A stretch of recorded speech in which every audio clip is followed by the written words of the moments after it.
Assalamualaikum, warahmatullahi wabarakatuh, Pak Sparta dan teman-teman. Kami dari, kelompok 2 ingin mempresentasikan tentang Accounting Theory Construction and its Research Methodology.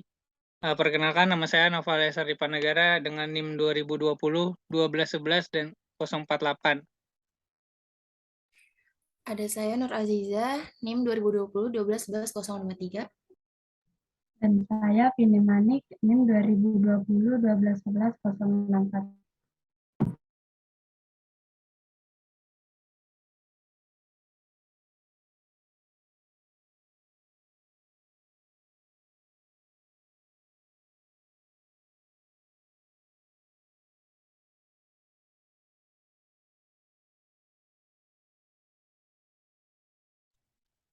Yang pertama itu, ada cara yang digunakan untuk mempelajari dan menilai teori akuntansi dengan melakukan klasifikasi sesuai dengan asumsi yang diandalkan, bagaimana mereka dirumuskan, dan pendekatan mereka untuk menjelaskan dan memprediksi peristiwa aktual atau peristiwa yang sebenarnya terjadi.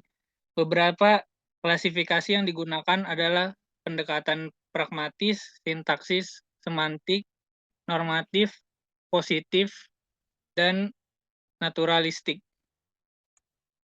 Pendekatan pragmatis itu didasarkan pada pengamatan perilaku akuntan atau mereka yang menggunakan informasi yang dihasilkan oleh akuntan.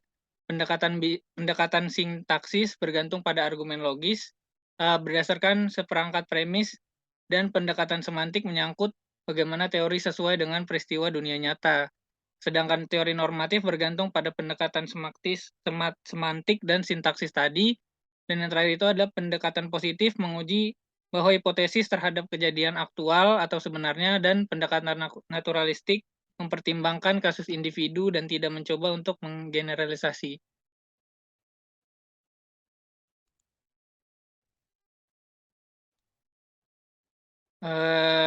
Deskriptif pragmatic approach. Pendekatan pragmatis deskriptif untuk teori akuntansi termasuk ke dalam pendekatan induktif.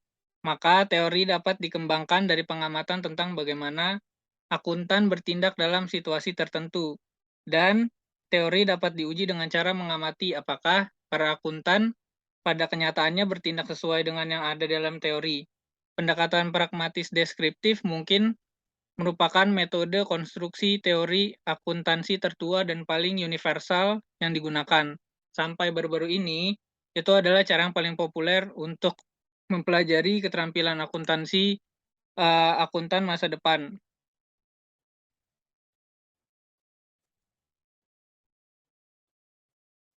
Ada satu tokoh dalam teori akuntansi, yaitu Sterling, menyebutkan bahwa metode pragmatik deskriptif teori ini merupakan pendekatan antropologis. Yaitu ada dua, yang pertama prinsip konservatisme, yaitu beranggapan bahwa antropolog akuntansi mencatat angka yang konservatis dan mengeneralkannya. Maka prinsip ini menguji dengan mengamati apakah orang akuntansi memang mencatat angka konservatif atau tidak. Yang kedua itu prinsip keragaman. Prinsip ini diuji dengan mengamati apakah akuntan memang mencatat kejadian serupa dengan cara yang berbeda atau tidak.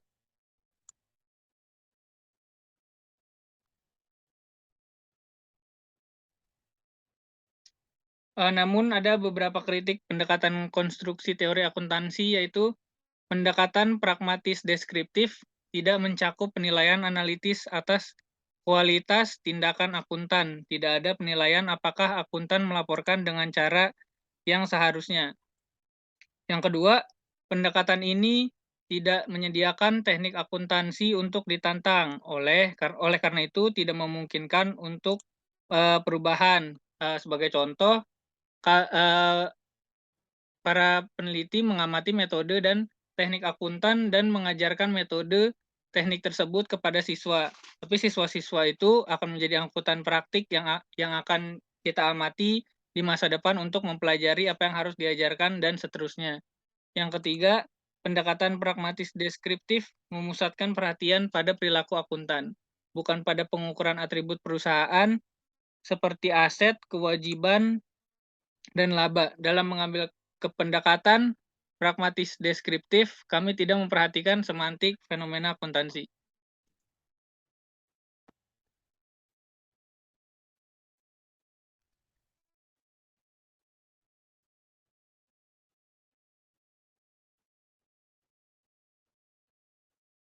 Ini tokoh teori akuntansi yang tadi, Sterling memberi penilaian bahwa teori akuntansi sama dengan teori fisika, di mana teori akuntansi harus berkaitan dengan fenomena akuntansi dan teori fisika berkaitan dengan fenomena fisik.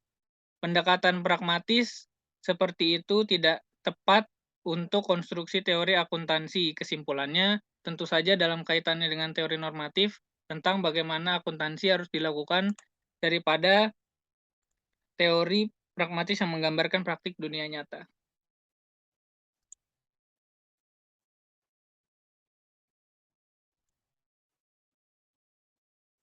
Nah, yang kedua adalah psychological pragmatic approach. Berbeda dengan pendekatan pragmatis deskriptif tadi, di mana ahli teori mengamati perilaku akuntan, pendekatan pragmatis psikologis ini mengharuskan ahli teori untuk mengamati tanggapan pengguna terhadap output akuntan. Contohnya itu seperti laporan keuangan.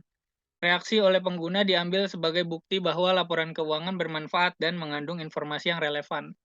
Masalah dengan pendekatan pragmatis psikologis adalah bahwa beberapa pengguna mungkin bereaksi dengan cara yang tidak logis, beberapa mungkin memiliki respon yang telah ditentukan sebelumnya, dan yang lain mungkin tidak bereaksi ketika seharusnya. Kekurangan ini diatasi dengan berkonsentrasi pada teori keputusan dan mengujinya pada sampel besar orang daripada berkonsentrasi pada tanggapan individu.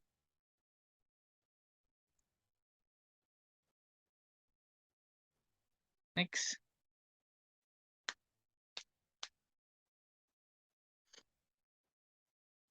Lalu dua, sintaktik dan semantik teori.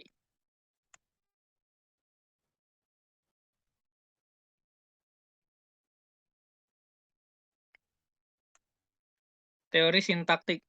Salah satu interpretasi teoritis dari akuntansi biaya historis tradisional adalah sebagian besar itu teori sintaksis. Teori ini berhubungan dengan struktur proses pengumpulan data dan pelaporan keuangan. Teori sintaksis mencoba menerapkan praktek akuntansi yang sedang berjalan dan meramalkan bagaimana para akuntan harus bereaksi terhadap situasi tertentu atau bagaimana mereka akan melaporkan kejadian-kejadian tertentu. Contohnya itu interpretasi ini dapat dijelaskan sebagai adalah dengan input semantik atau semantik input dari sistem, yaitu adalah transaksi dan pertukaran yang dicatat dalam voucher, jurnal, dan buku besar dari bisnis. Lalu kemudian ini dimanipulasi atau dipartisi dan dijumlahkan berdasarkan premis dan asumsi akuntansi biaya historis. Misalnya, kita berasumsi bahwa inflasi tidak dicatat dan nilai pasar, aset, dan kewajiban diabaikan. Kemudian, menggunakan akuntansi double entry dan prinsip-prinsip akuntansi biaya historis untuk menghitung laba rugi dan posisi keuangan. Posisi individu atau individual propositions diverifikasi setiap kali laporan diaudit dengan memeriksa perhitungan dan manipulasi. Namun akun jarang diaudit secara khusus dalam hal apakah dan bagaimana orang akan menggunakannya atau tes pragmatis atau dalam hal apa artinya itu tes semantik. Next.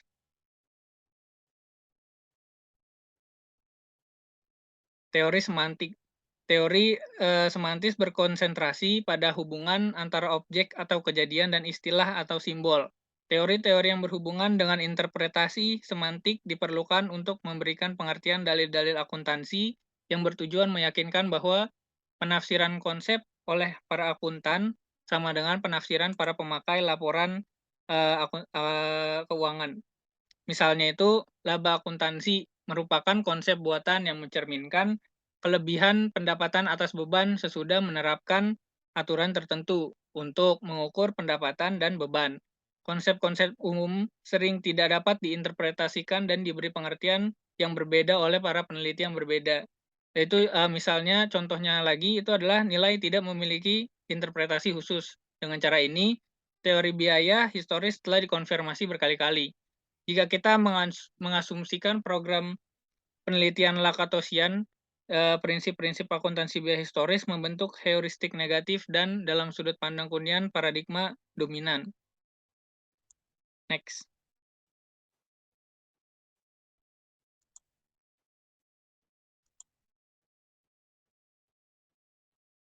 Nah, namun beberapa teori akuntansi mengkritik dari pendekatan ini. Mereka berpendapat bahwa teori tersebut memiliki konten semantik hanya atas dasar input, tidak ada operasi empiris independen untuk memverifikasi output yang dihitung. Misalnya, keuntungan atau aset total, angka-angka ini tidak diamati, mereka hanya sekedar penjumlahan sederhana saldo rekening, dan proses audit ini pada dasarnya hanya sebuah perhitungan kembali. Proses audit ini memverifikasi masukan dengan memeriksa dokumen yang digarisbawahi dan memeriksa perhitungan matematis, tapi tidak memverifikasi output akhir.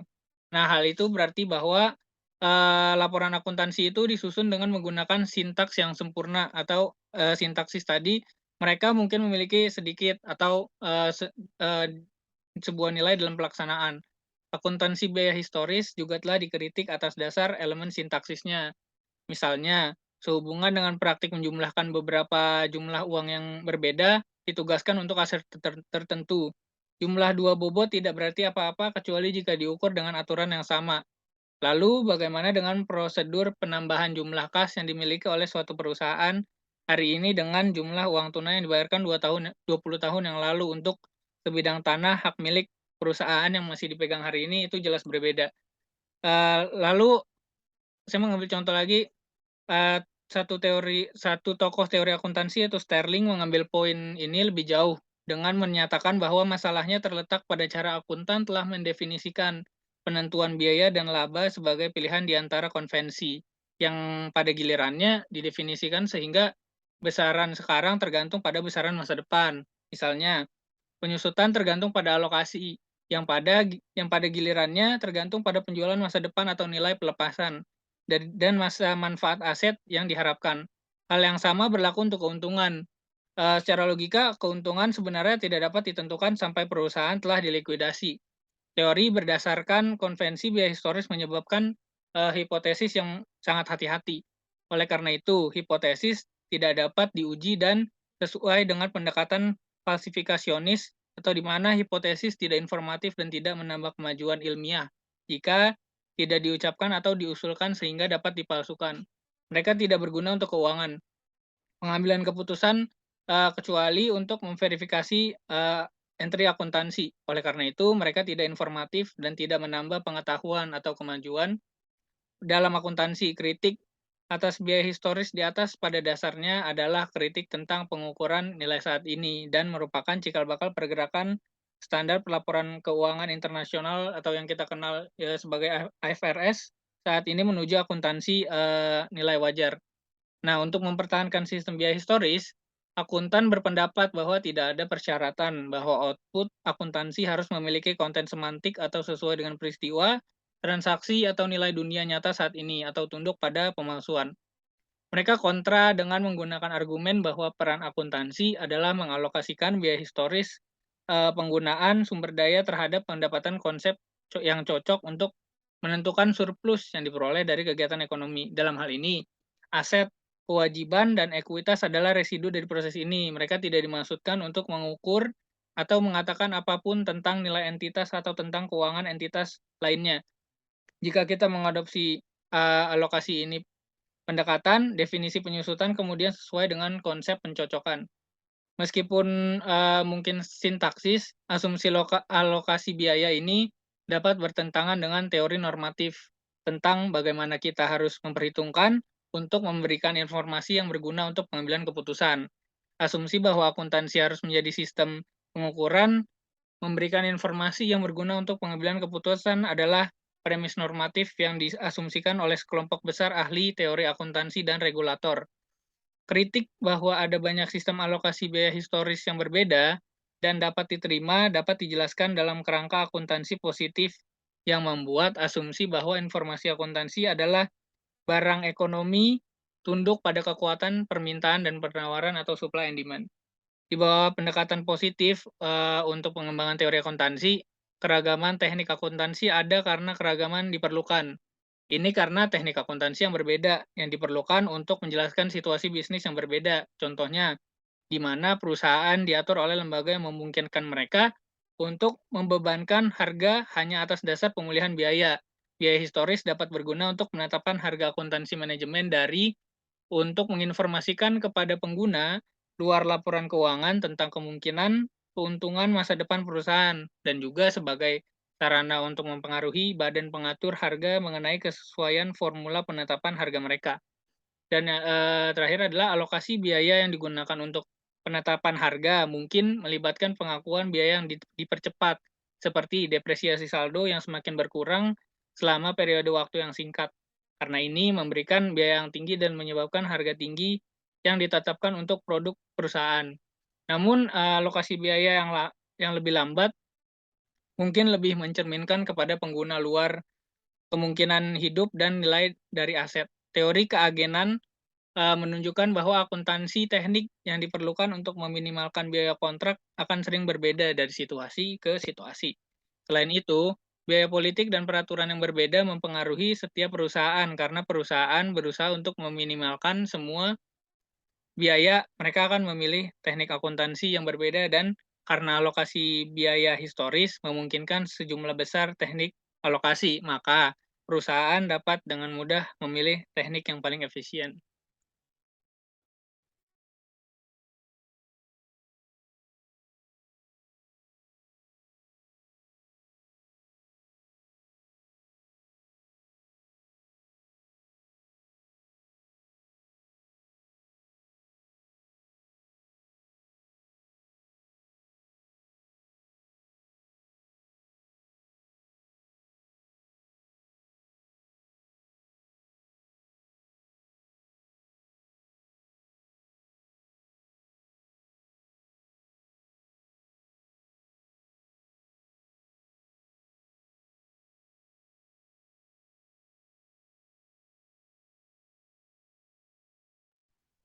Yang selanjutnya ada normatif teori. Next.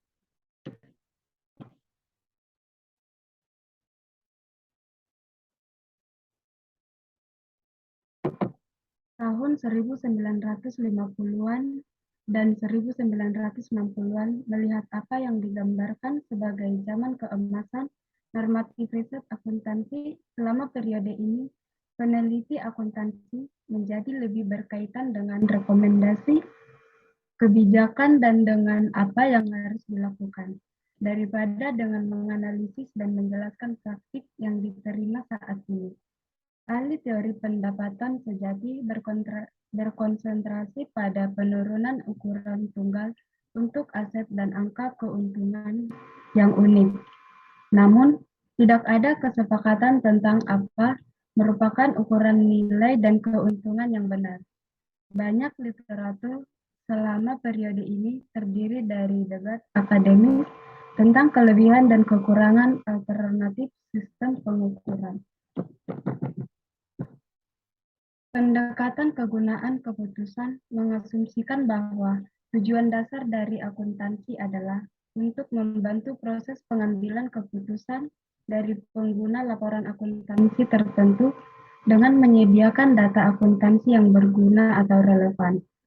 Misalnya, untuk membantu investor memutuskan apakah akan membeli, menahan, atau menjual saham. Satu tes kegunaan sudah dibahas adalah reaksi pragmatis psikologis terhadap data. Lainnya tidak mengidentifikasi kelompok tertentu, tetapi berpendapat bahwa semua pengguna memiliki persyaratan yang sama untuk data akuntansi. Next.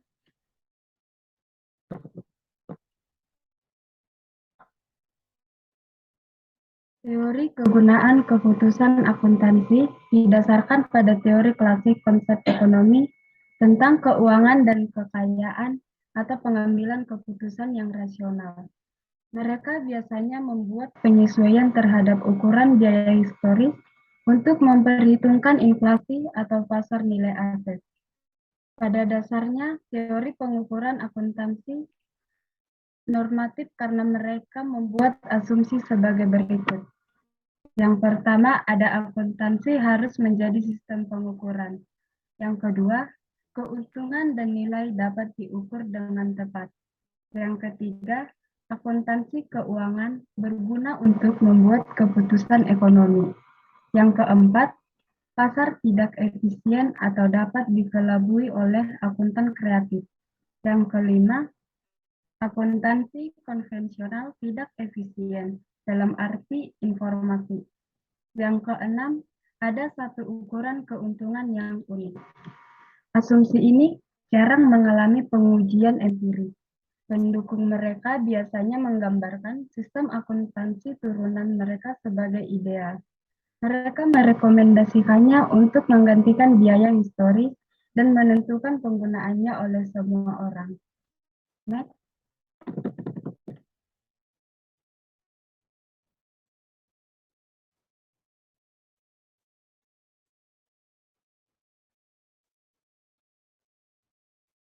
Yang selanjutnya, penelitian normatif.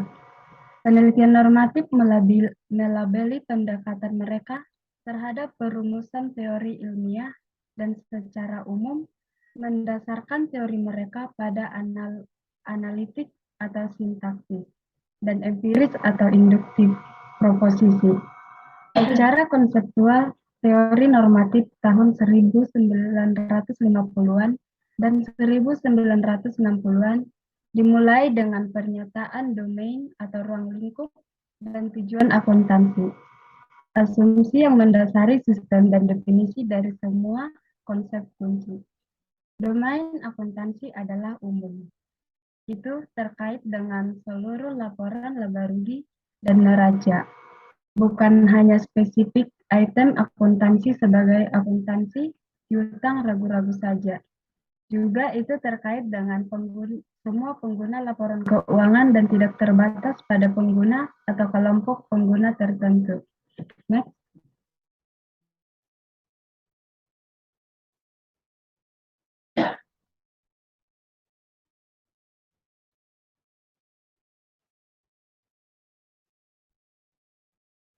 Yang selanjutnya, para ahli teori normatif juga membuat asumsi tentang sifat operasi perusahaan berdasarkan pengamatan mereka.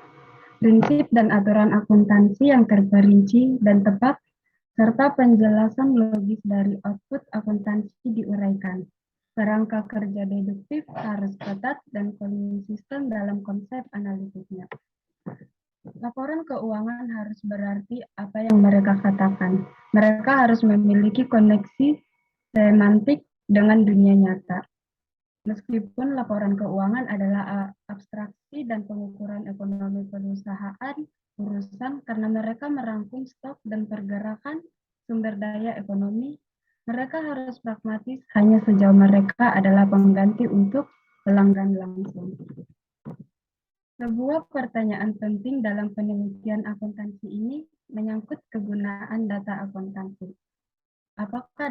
Apakah data kuantitatif yang kita peroleh dari rangkaian operasi tertentu didasarkan pada teori akuntansi secara keseluruhan berguna bagi pengguna laporan keuangan? Untuk menemukan jawabannya, yang bisa dilakukan adalah mengambil data keluaran dari sistem akuntansi tertentu dan menentukan apakah data itu mampu membantu. Apakah data ini membantu pengambil keputusan membuat keputusan keuangan yang tepat? Ini adalah pendekatan langsung untuk menguji teori akuntansi. Karena ini menandakan output dari setiap model. Pengambilan keputusan menggunakan akuntansi data untuk membuat prediksi tentang perusahaan. Berdasarkan prediksi ini, mereka memutuskan apa yang harus dilakukan, seperti menjual saham di perusahaan atau membeli lebih banyak. Dalam sains, pendekatan keputusan-keputusan ini disebut sebagai keuangan instrumentalisme atau realisme. Saran bahwa sistem akuntansi alternatif harus dinilai menurut kemampuan prediksi mereka adalah perpanjangan dari positivisme logis dan disebut instrumentalisme, yaitu teori tidak memiliki kegunaan kecuali sebagai instrumen untuk prediksi. Next.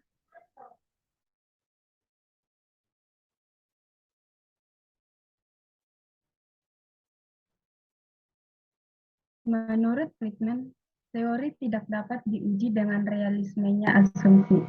Mereka dapat dinilai hanya dengan kekuatan prediksi mereka. Namun, ada beberapa masalah yang terlibat dalam penerapan tes ini.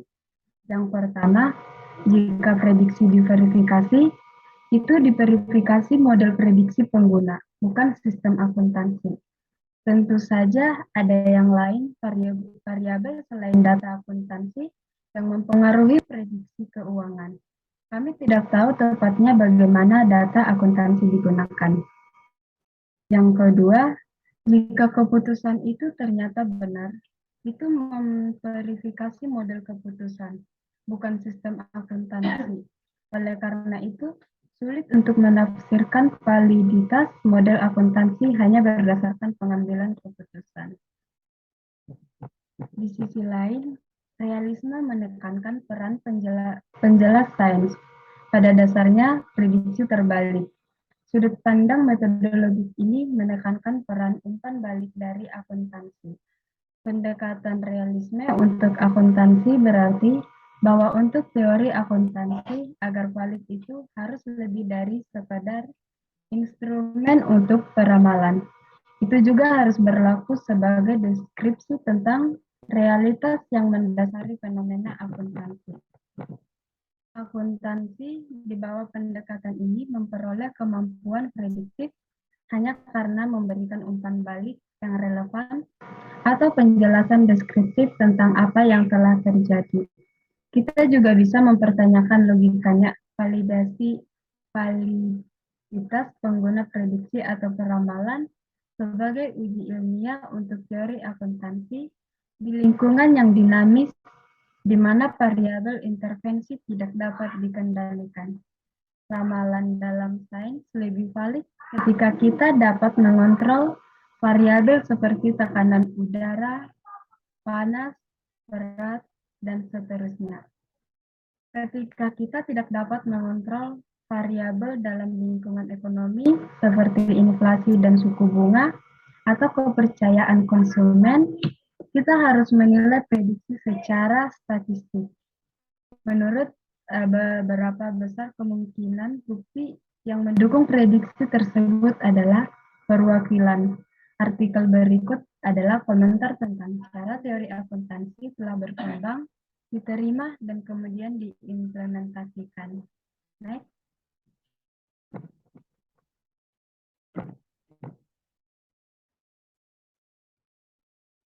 Yang selanjutnya positif teori. Next.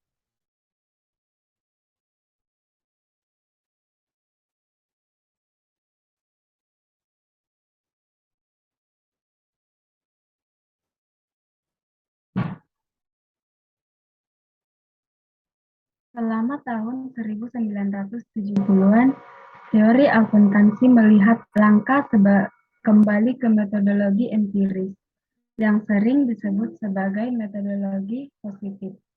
Positivisme atau empirisme berarti menguji atau menghubungkan hipotesis atau teori akuntansi kembali ke pengalaman atau fakta dunia nyata. Penelitian akuntansi positif pertama kali berfokus pada pengujian empiris. Beberapa asumsi dari teori akuntansi normatif, misalnya dengan menggunakan kuesioner dan teknik survei lainnya. Jika terhadap kegunaan yang berbeda, teknik akuntansi ditentukan. Pendekatan tipikal adalah mensurvei opini analisis keuangan, petugas bank, dan akuntan tentang kegunaan berbagai metode akuntansi inflasi dalam tugas pengambilan keputusan mereka, seperti memprediksi kebangkrutan atau memutuskan apakah akan membeli atau menjual saham. Pendekatan lain adalah untuk menguji asumsi pentingnya output akuntansi di pasar. Terus berusaha untuk menentukan apakah akuntansi inflasi meningkatkan efisiensi informasi saham pasar, apakah laba perusahaan penentu penting dalam penilaian saham, apakah biaya pengumpulan data akuntansi melebihi manfaatnya, dan atau apakah penggunaan teknik akuntansi yang berbeda mempengaruhi nilai. Saat ini, sebagian besar teori positif terutama berkaitan dengan menjelaskan alasan untuk praktik saat ini dan memprediksi peran akuntansi dan terkait informasi dalam keputusan ekonomi individu, perusahaan, dan pihak lain yang berkontribusi pada operasi pasar dan ekonomi. Penelitian ini menguji teori yang mengasumsikan bahwa informasi akuntansi adalah ekonomi dan politik komoditas, dan bahwa orang-orang bertindak untuk kepentingan mereka sendiri. Teori akuntansi positif khususnya mencakup pertanyaan seperti apakah perusahaan mengganti cara pembiayaan alternatif, aset ketika aturan yang mengatur akuntansi untuk sewa berubah, perusahaan mana yang lebih banyak cenderung menggunakan depresiasi garis lurus daripada depresiasi saldo berkurang, dan mengapa? Nah, teori yang digunakan untuk menjawab pertanyaan-pertanyaan ini umumnya berkisar insentif manajer untuk memaksimalkan bonus berdasarkan keuntungan perusahaan mereka. Insentif untuk menghindari pelanggaran perjanjian utang berbasis akuntansi dan dengan demikian mengurangi biaya utang, atau insentif mereka untuk menggunakan teknik akuntansi untuk mengalihkan perhatian dari keuntungan tinggi mereka jika keuntungan tersebut akan menarik perhatian publik atau pemerintah, dan mungkin bisa jadi menyebabkan pajak yang lebih tinggi. Next.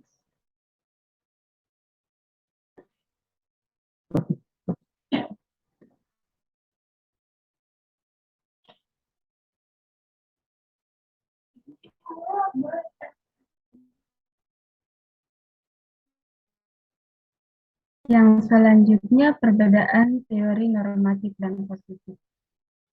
Perbedaan utama antara teori normatif dan positif adalah bahwa normatif teori bersifat preskriptif, sedangkan teori positif bersifat deskriptif. Eksplanatory atau prediktif. Teori normatif menentukan bagaimana orang-orang seperti akuntan harus berperilaku untuk mencapai hasil yang dinilai benar, bermoral, adil, atau sebaliknya baik hasil.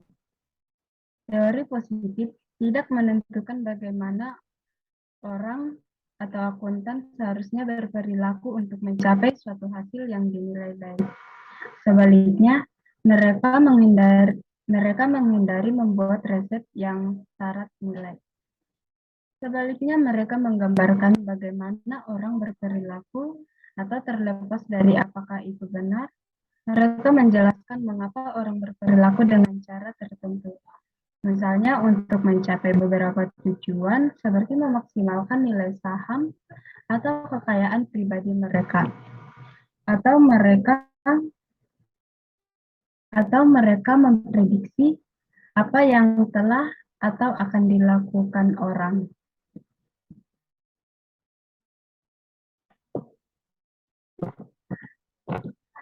Selanjutnya, banyak peneliti teori positif sebagian besar mengabaikan sudut pandang normatif. Demikian pula, banyak ahli teori normatif tidak menerima nilai akuntansi positif riset. Padahal, teori-teori itu bisa hidup berdampingan dan bisa saling melengkapi. Positif teori akuntansi dapat membantu memberikan pemahaman tentang peran akuntansi yang pada gilirannya dapat membentuk dasar untuk mengembangkan teori normatif untuk meningkatkan praktik akuntansi. Next.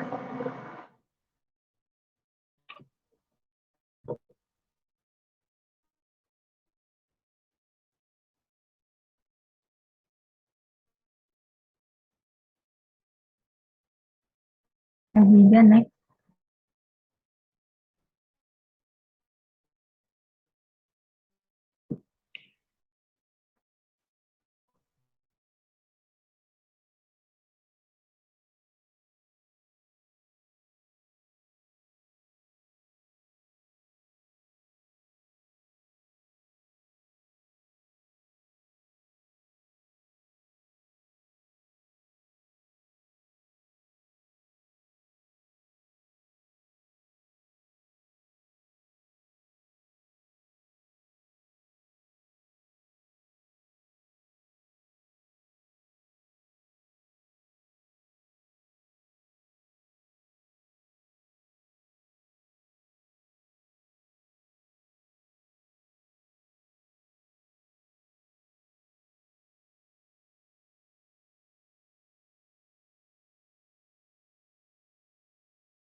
Selanjutnya ada different perspective. Next.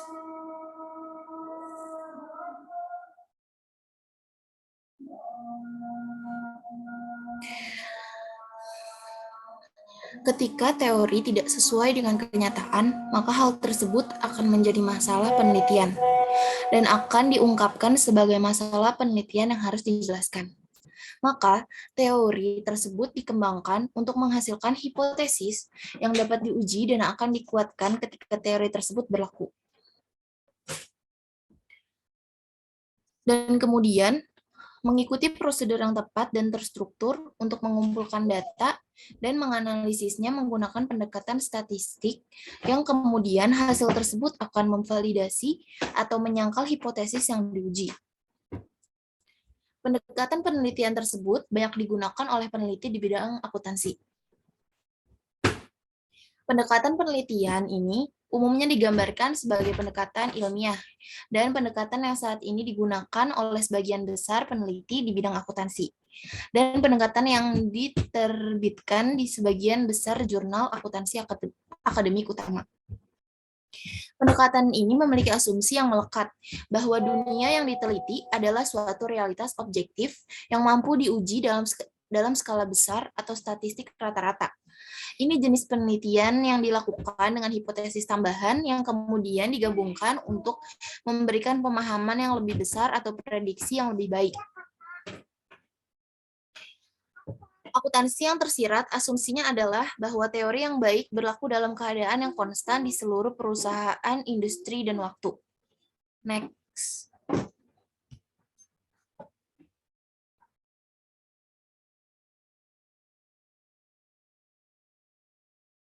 Selanjutnya, penting bagi peneliti akuntansi itu untuk secara jelas itu mengenali asumsi apa yang didasari untuk penelitian mereka, dan untuk mempertimbangkan apakah alternatif pendekatan penelitian itu lebih tepat. Ada badan literaturnya terus diberi label secara longgar, dan juga penelitiannya itu bersifat naturalistik yang kritis terhadap pendekatan yang sangat terstruktur dan diadopsi oleh peneliti ilmiah. Nah, banyak orang yang meninjau secara singkat beberapa kritik mereka di bagian ini. Nah, di bagian ini, peneliti sekarang itu menerima bahwa pendekatan yang paling tepat itu tergantung pada sifat pernyataan penelitian yang sedang dipertimbangkan. Nah, kritik pertama dari metode ilmiah ini adalah bahwa penelitian statistik skala besar itu cenderung menyatukan semuanya. Beberapa peneliti itu menganjurkan fokus penelitian naturalis. Kenapa? Karena naturalis itu lebih tepat untuk memperoleh pengetahuan tentang perilaku akuntansi di dalam pengaturan alamiah. Ide adalah bahwa melakukan penelitian itu dilakukan itu secara alami. Next.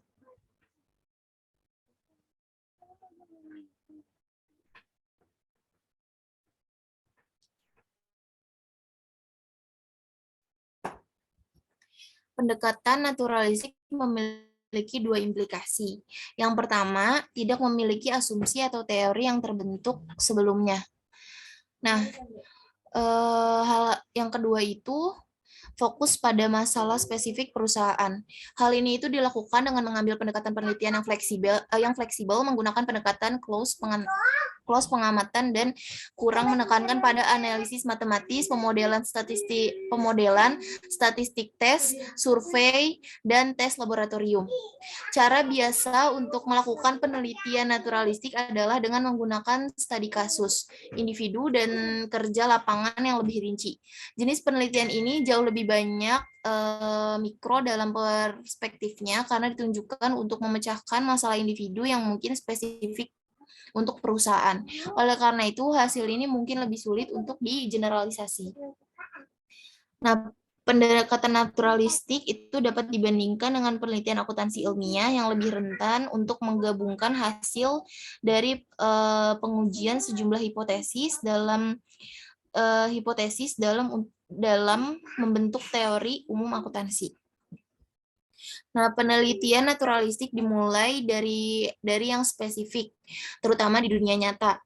Nah, tujuan utamanya itu untuk menjawab pertanyaan, apakah apa yang sedang terjadi saat ini? Bukan untuk memberikan kondisi yang tepat yang dapat digeneralisasikan untuk segmen masyarakat yang luas. Nah, pendekatan studi kasus ini dapat dilihat oleh beberapa peneliti sebagai salah satu yang terbaik yang memenuhi peran mengeksploitasi atau memberikan kondisi yang dapat digeneralisasikan. Untuk segmen masyarakat yang luas, pendekatan studi kasus dilihat oleh beberapa peneliti sebagai yang terbaik dalam memenuhi peran mengeksploitasi atau mengkritis masalah penelitian untuk penelitian naturalistik. Sebagai contoh, di mana pengembangan itu tidak layak untuk mengembangkan model teoristik sebelum pengamatan empiris. Alternatif terbaiknya itu adalah dengan pendekatan eksplorasi.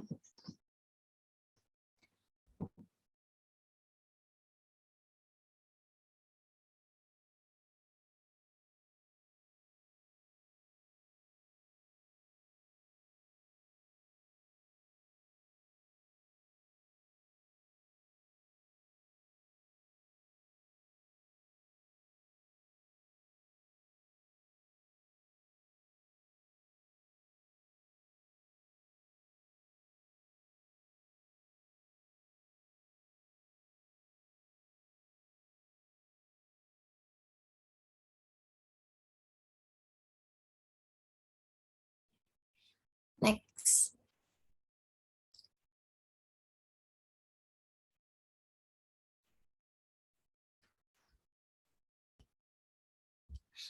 Tompkins dan Groves tidak selalu dengan sudut pandang ini. Mereka itu melihat bahwa naturalistik pendekatan penelitian itu sebagai salah satu yang tepat untuk asumsi ontologis.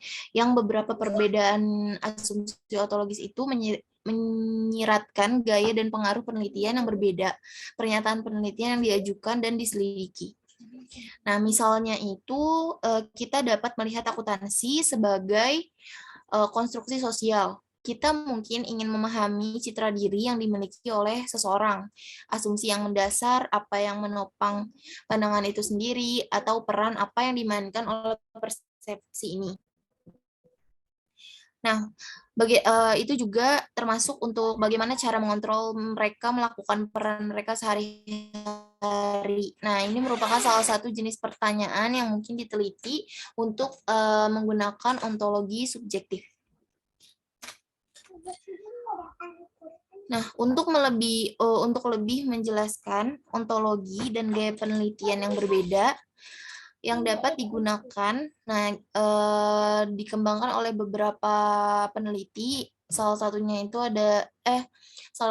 ada Tompkins sama Grove 12 dan Morgan yang klasifikasi yang mereka gunakan. Next.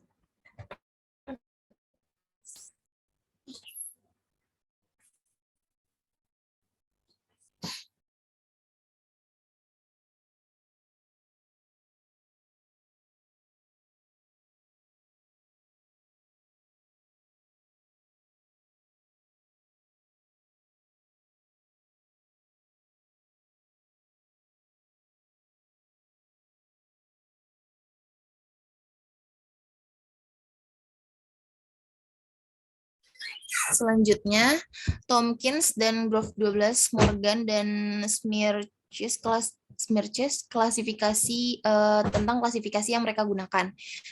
Pertama, mereka membuat daftar klasifikasi 6 arah dari sifat sosial dunia.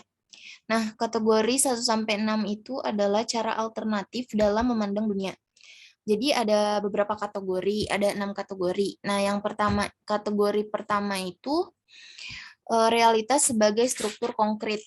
Nah, yang kedua itu ada realitas sebagai proses konkret. Yang ketiga ada realitas sebagai informasi konstekstual. Yang keempat, realitas sebagai wawancara simbolik. Nah, yang kelima ada realitas sebagai konstruksi sosial. Yang keenam itu ada realitas sebagai proyek imajinasi manusia. Nah, setiap kategori ini punya deskripsi itu yang beda-beda. Yang pertama itu, kategori yang pertama, ketat sudut pandang objektivitas dunia, di mana perilaku akan selalu sesuai dengan seperangkat aturan. Nah, seperangkat aturan perilaku, dan hasil dari keputusan dan tindakan sangat dapat diprediksi. Nah, dikaitkannya dengan kategori 1, misalnya itu peneliti berasumsi bahwa semua manajer itu bertujuan untuk memaksimalkan kekayaan pribadi. Nah, kekayaan pribadi mereka, dan bahwa mereka itu menyadari bagaimana mereka dapat menggunakan teknik akuntansi untuk melakukannya. Misalnya, teknik akuntansi untuk melakukannya itu dapat meningkatkan pendapatan yang dilaporkan. Nah, sehingga meningkatkan bonus mereka juga. Nah, yang hal tersebut itu ada kaitannya dengan meningkatkan laba yang akan dilaporkan oleh para akuntan. Nah, asumsi tentang konkretitas dunia, kategori 1 itu mengasumsikan bahwa dunia itu konkret dan stabil. Sedangkan kategori 6 memandang dunia sebagai tidak stabil dan khusus manusia. Dalam kategori 6, manusia itu tidak stabil dan khusus manusia dalam kategori 6. Manusia itu tidak stabil diharapkan untuk berperilaku menurut seperangkat aturan perilaku yang berlaku untuk semua orang itu sama. Nah, hubungan timbal balik yang kompleks itu Dan model keputusan individualitas itu adalah diasumsikan. Individu itu tidak diharapkan untuk berpikir sama, karena individualisme diharapkan dalam kategori 6, metode ilmiah dan uji statistik. Tidak sesuai karena asumsi itu biasanya itu dilanggar.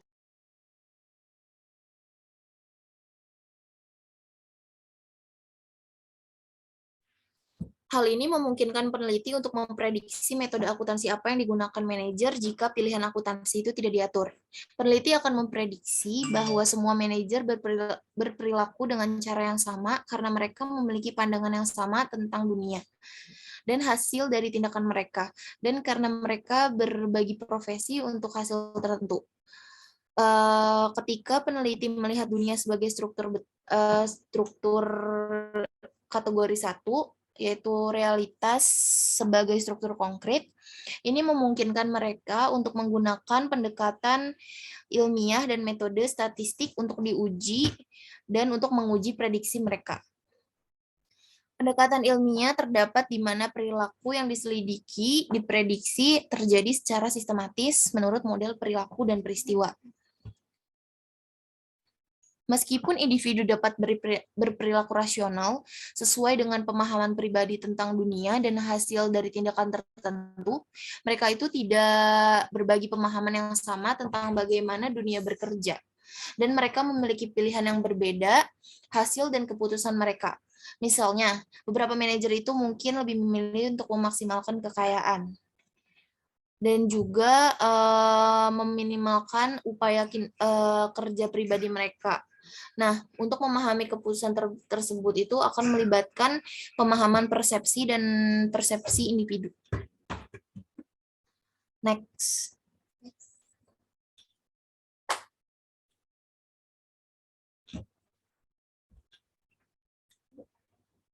Untuk kategori 1 dan 3, lebih tepat menggunakan pendekatan saintifik. Sesuai pengamatan dan pengukuran, diasumsikan bahwa seseorang telah tersedia, stabil, dan biasanya fungsi yang sangat sederhana yang berkaitan dengan himpunan, bagian kecil dan terisolasi dari dunia sosial yang dapat digunakan untuk prediksi yang akurat. Nah, untuk kategori 4 sampai 6, Tompkins and Grove menyatakan bahwa naturalistik atau eksplorasi penelitian itu lebih tepat. Nah, ketiga kategori ini umumnya diberi label sebagai simbolis interaksionis. Interaksionis simbolik melihat dunia mereka itu sebagai dunia yang dimana orang memiliki kesan tersendiri melalui proses interaksi dan negasi manusia. Mereka percaya bahwa tindakan interaksi sosial hanya mungkin melalui pertukaran bersama, interpretasi, label yang melekat pada orang, benda, dan situasi. Realitas tidak diwujudkan dalam aturan interpretasi itu sendiri, tetapi hanya dalam makna yang dihasilkan dari orang-orang, interpretasi situasi dan peristiwa yang mereka alami. Pendekatan ilmiah untuk meneliti interpretasi yang dibuat oleh orang mungkin menjelaskan aturan seperti itu melalui skala besar. Penelitian statistik di bidang-bidang di mana makna yang dipegang oleh individu dapat diasumsikan kembali. Tiga kategori ini umumnya diberi hak label simbiolis interpretasi. Seperti yang telah dicatat sebelumnya, asumsi ontologis yang kami buat itu menyiratkan perbedaan pendekatan epistemologis dan metode penelitian yang tertentu. Hal ini terjadi pada gilirannya mempengaruhi jenis masalah penelitian yang diajukan dan hipotesis yang diuji. Next.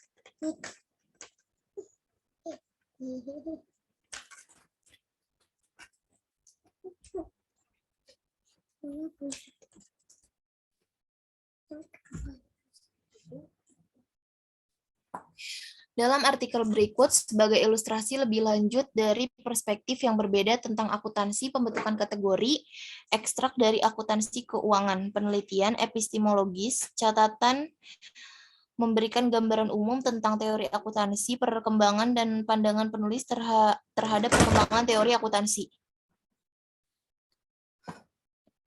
jadi di sini ada tabelnya, tabel perbandingan penelitian ilmiah dan naturalistik. Yang pertama itu ada asumsi ontologis.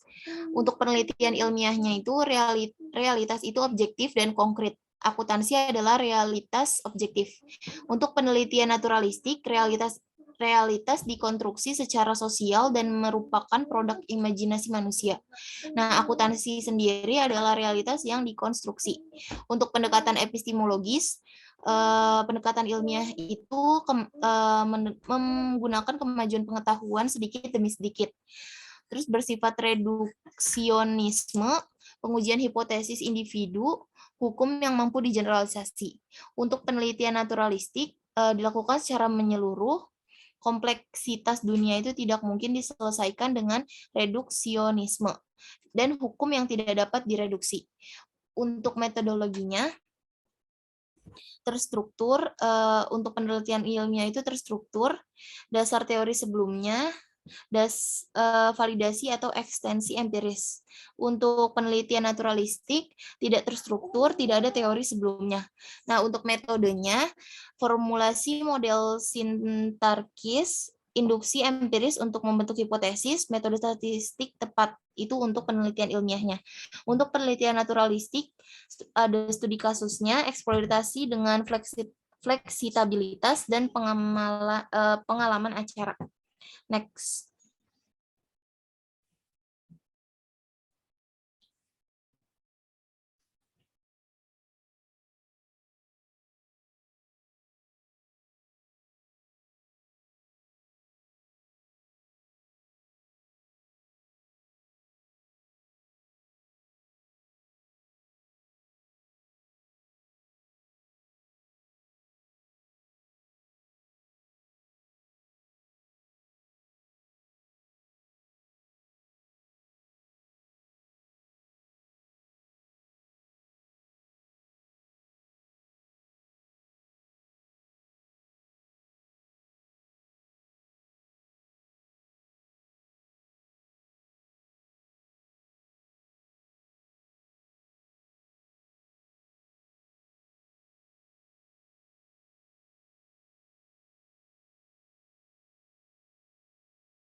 Selanjutnya ada scientific approach applied to accounting.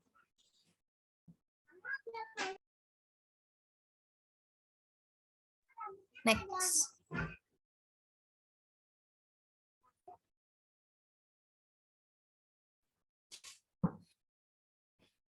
Misconceptions of purpose. Ada banyak kesalahpahaman tentang upaya untuk menerapkan pendekatan ilmiah untuk akuntansi. Seorang ilmuwan adalah orang yang menggunakan metode ilmiah, terutama seorang peneliti. Profesi medis memberikan analogi yang baik tentang perbedaan antara peneliti dan praktisi dan penggunaan efek metode ilmiah. Kesalahpahaman yang sering terjadi adalah pandangan ilmiah bahwa praktisi mengambil pendekatan ilmiah untuk praktik. Nah, dia itu menganggap bahwa bukti untuk mendukung diagnosis atau pengobatan itu adalah penting. Nah, maka secara tidak langsung, akuntansi yang terpercaya pada ilmu pengetahuan, pendekatan ingin bukti empiris, dan penjelasan logis untuk mendukung akuntansi praktik. Nah, sehingga praktisi dapat merekomendasikan metode yang paling tepat untuk memberikan situasi berdasarkan bukti ini.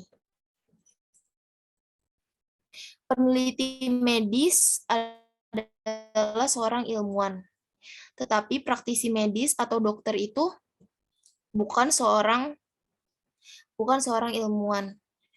Yang terakhir, menerapkan alat-alat kedokteran, dia adalah seorang profesional yang diharapkan untuk penggunaan penelitian yang digunakan untuk mendiagnosis penyakit dan merekomendasikan perawatan. Alat dokter itu berlaku terutama terdiri dari pengetahuan yang diperoleh melalui penelitian ilmiah oleh penyidik medis. Tapi, seperti yang di banyak bidang lain, penelitian ilmiah itu belum menemukan semua jawaban atas pertanyaan medis dan beberapa kesimpulan tidak begitu persuasif sebagai orang lain. Kesimpulan penelitian adalah generalisasi, tetapi praktisi dihadapkan dengan kasus-kasus khusus yang mungkin tidak sesuai dengan kesimpulan umum. Next.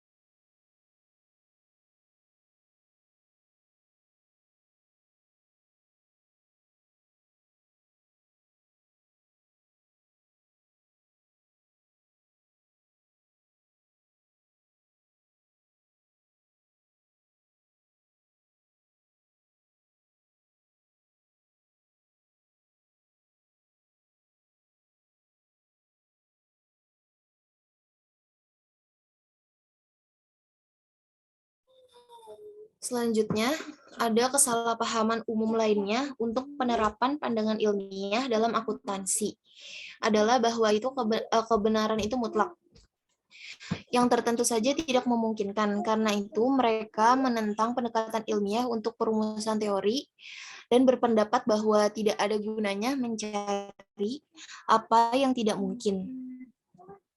Nah, argumen seperti itu didasarkan pada kesalahpahaman bahwa sains itu menemukan kebenaran mutlak. Metode ilmiah itu tidak sempurna. Ini adalah penemuan manusia untuk membantu memastikan apakah sebuah pernyataan itu harus dianggap realistis atau tidak. Struktur proses di mana penentuan ini dibuat sedemikian rupa sehingga tidak ada yang bisa mengklaim bahwa kebenaran itu mutlak dalam sains. Jadi kebenaran ilmiah itu adalah sementara. Sebuah pernyataan atau teori itu memperoleh status konfirmasi hanya setelah para ilmuwan di area dari mana teori berkembang itu memutuskan bahwa buktinya itu cukup persuasif. Misalnya, ketika uji statistik itu menunjukkan bahwa hasil yang diperoleh kurang dari 5% kemungkinan itu akan terjadi secara kebetulan.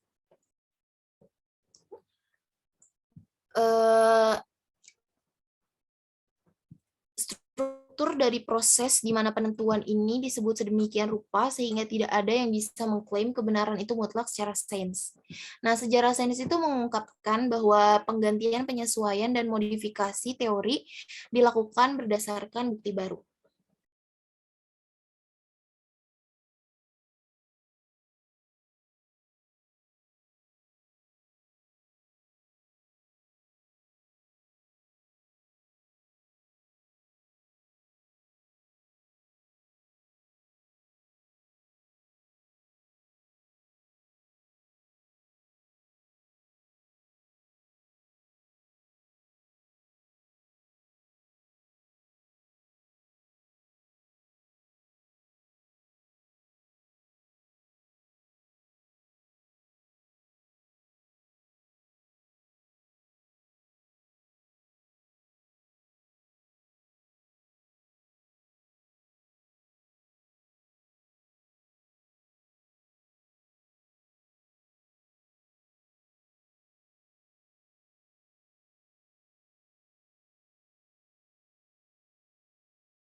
Sekian presentasi dari kelompok kami. Kurang lebihnya mohon maaf. Wassalamualaikum warahmatullahi wabarakatuh.